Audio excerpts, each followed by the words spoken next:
एक जंगल में एक चिड़िया रहा करती थी। वो अपने छोटे से घोंसले में रहती थी।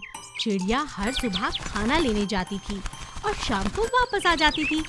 एक दिन जब वो खाना लेने गई तभी बहुत तेज बारिश होने लगी। अरे नहीं, इतनी तेज बारिश में मैं कहाँ जाऊँ? मैं घर कैसे जाऊँगी? चिड़िया बहुत छोटी थी और बारिश में घर ना जा सकती थी। उसके पास एक पेड़ पर रात गुजारने के अलावा और कोई चारा नहीं था, इसीलिए उसने एक पेड़ पर रात गुजारी। अगले दिन जब बारिश बंद हुई तब वह अपने घोंसले की ओर निकल पड़ी। अपने घोंसले में उसने एक खरगोश को आराम करते हुए देखा। चिड़िया ने खरगोश से कहा, एक खरगोश, तुम यहाँ क्या कर रहे हो? ये मेरा घोंसला है, इसलिए तुम्हें यहाँ नहीं होना चाहिए। तुम चले जाओ यहाँ से। कल रात मैंने तुम्हारे घोंसले में बिताई, इसीलिए अब यह घोंसला मेरा है। मैं कैसे यकीन करूँ कि ये तुम्हारा घोंसला है? चिड़िया बहुत दुखी है और गुस्से में आ जाती है। मैं तुम्हारी बात से सहमत नहीं। एक समझदार जानवर से पूछना होगा कि सच्चा कौन है। एक बिल्ली चिड़िया और खरगोश की बात सुन रही होती है। वह चुपचाप उनके पास आती है और वहीं पर बैठ जाती है और धीरे धीरे भगवान का नाम जपने लगती है। चिड़िया ने जब बिल्ली को देखा तो उससे कहा, वाह, ये बिल्ली ज्ञानी लगती है। चलो इसी से पूछ लेते हैं, घोंसला किसका है? चिड़िया और खरगोश बिल्ली के पास गए। बिल्ली भगवान का नाम जपती जा रही थी। जब बिल्ली ने आँख खोली तो चिड़िया और खरगोश ने उसे सारी बात बताई।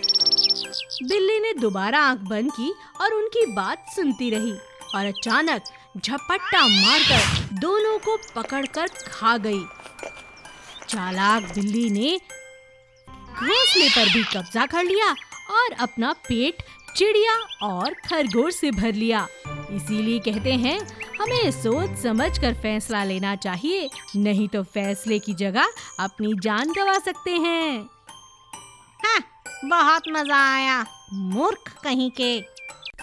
एक दिन जंगल में सुबह सुबह जब राजा शेर अपनी गुफा से बाहर निकला तो उसने देखा कि एक साधु बाबा समाधि लगाए हुए उसकी गुफा के पास एक पेड़ के नीचे बैठे साधना कर रहे हैं।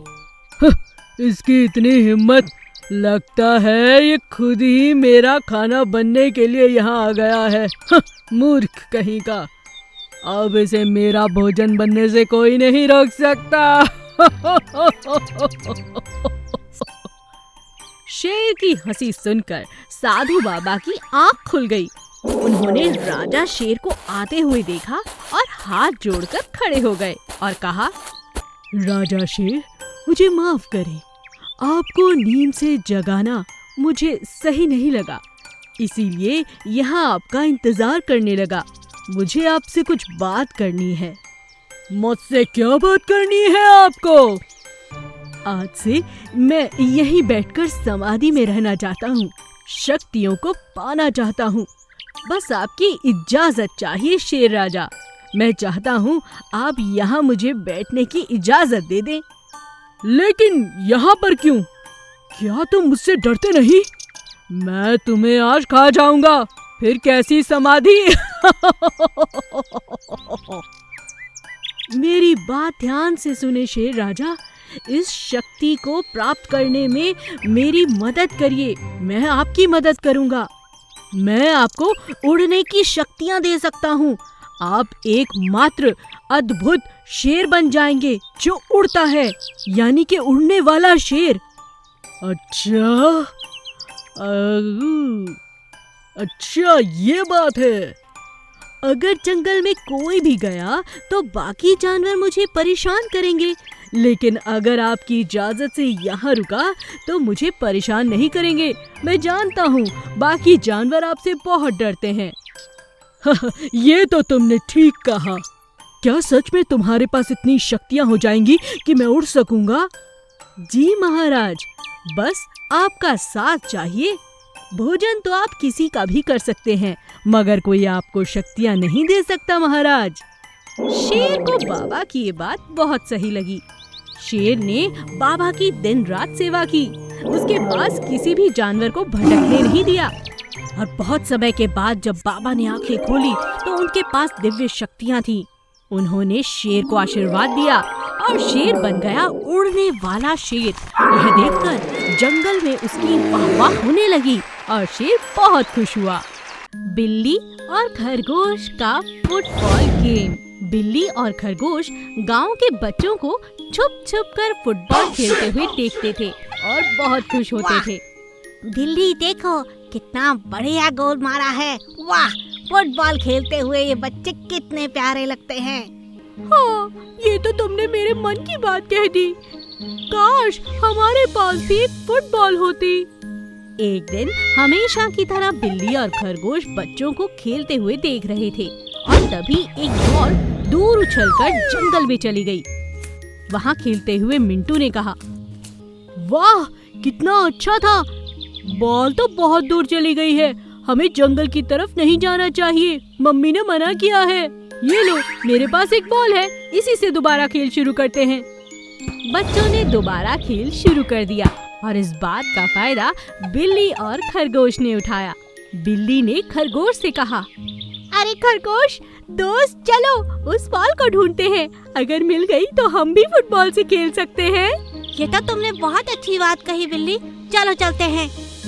दोनों मिलजुल कर पूरा जंगल छान मारते हैं, लेकिन उन्हें फुटबॉल कहीं नहीं मिलती। अरे बिल्ली, कहाँ गई ये फुटबॉल, मिलती क्यों नहीं?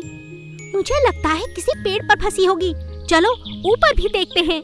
दोनों ने पेड़ों को भी देखना शुरू कर दिया। अचानक उनकी नजर बॉल पर गई। वो देखो, वो रही बॉल। बिल्ली तुरंत बॉल को नीचे उतार देती है और दोनों खेल खेलना शुरू कर देते हैं। अरे वाह, कितना मजा आ रहा है बिल्ली, ये बॉल तो बिल्कुल सही है, सलामत है। हाँ, तुमने ठीक कहा। आज मैं बहुत खुश हूँ, हमें फुटबॉल मिल गई। अब हम रोजाना इसी तरह मैदान में फुटबॉल खेलेंगे। दोनों हर रोज आते और शाम के समय घंटों मैदान में फुटबॉल खेलते। उनका मजेदार खेल देखकर गांव के बाकी जानवर भी फुटबॉल खेलना चाहते थे, तो उनके पास बंदर आया। अरे वाह, तुम लोग तो बहुत अच्छी फुटबॉल खेलते हो। कहाँ मिली ये फुटबॉल? क्या तुम मुझे भी अपने साथ खिलाओगे? हाँ हाँ, क्यों नहीं, मगर इतने सवाल मत करो, चलो खेलते हैं। धीरे धीरे सभी जानवरों को खरगोश और बिल्ली फुटबॉल खेलना सिखा देते हैं और सब खुशी खुशी जंगल में खेलने लगते हैं। विशाल कछुआ। एक दिन समंदर में बहुत बड़ा तूफान आया। सब जानवर और इंसान इधर उधर बिखर गए। अगले दिन सुबह जब तूफान रुका तो एक मछुआरन को विशाल कछुआ नजर आया। अरे क्या, इतना बड़ा कछुआ? देवा रे देवा, मैंने तो इतना बड़ा कछुआ पहले कभी नहीं देखा। जरूर ये रात में तूफान के समंदर से बाहर आया है। इसके पास जाकर देखती हूँ, जिंदा है या मर गया। अरे अरे, ये तो घायल है और जिंदा भी। मुझे कुछ करना चाहिए, बेचारा, इसके लिए क्या करूँ? भगवान मेरी मदद करो। मछुआरन दिल की बहुत अच्छी थी। उसने मछली पकड़ने की बजाय पूरा दिन कछुए का ख्याल रखा। शाम को जब कछुए को होश आया तो वो उसे देखकर बोला, तुम कौन हो? मैं बचा कैसे? मैं गंगू ताई हूँ, पास के गांव में रहती हूँ, मछलियाँ पकड़ती हूँ। तुम्हें सुबह यहाँ घायल देखा तो तुम्हें दवा दी। और कैसे हो तुम? तुम्हें यहाँ कभी पहले नहीं देखा, तुम ठीक तो हो ना? हाँ शुक्रिया, मैं ठीक हूँ। मैंने कभी पहले इंसान से बात नहीं की। मैंने भी कभी किसी कछुए से बात नहीं की रे। तुम्हारे जितना बड़ा कछुआ तो मैंने जिंदगी में नहीं देखा और ना ही सुना। एक बात बताओ, तुम कितने साल के हो? कछुए ने जवाब दिया, मैं 90 साल का हूँ। बाहर आऊंगा तो इंसान पकड़ लेंगे, ऐसा माँ कहती है। मगर तुम तो बहुत अच्छी हो, तुमसे मिलकर अच्छा लगा। सच, मुझे भी तुमसे मिलकर बहुत अच्छा लगा, लेकिन अब तुम वापस चले जाओ। हाँ हाँ, अगर इंसान ने तुम्हें देख लिया तो तुम्हें पकड़कर खा जाएगा या फिर तुम्हें सर्कस में बंद कर देगा। सर्कस? वो क्या होता है? जहाँ पर बड़े बड़े जानवरों को शहर में रखते हैं, लोग उन्हें देखने आते हैं, पैसा देते हैं और फिर उनका तमाशा देखते हैं। उन्हें पिंजरे में बंद कर दिया जाता है, सभी जानवरों को। अच्छा, तो माँ ठीक कहती है, मैं वापस जाना चाहता हूँ। हाँ हाँ ठीक है, अपना ख्याल रखना। ऐसा कहकर कछुआ वापस समंदर में चला जाता है और गंगू ताई को बहुत धन्यवाद कहता है।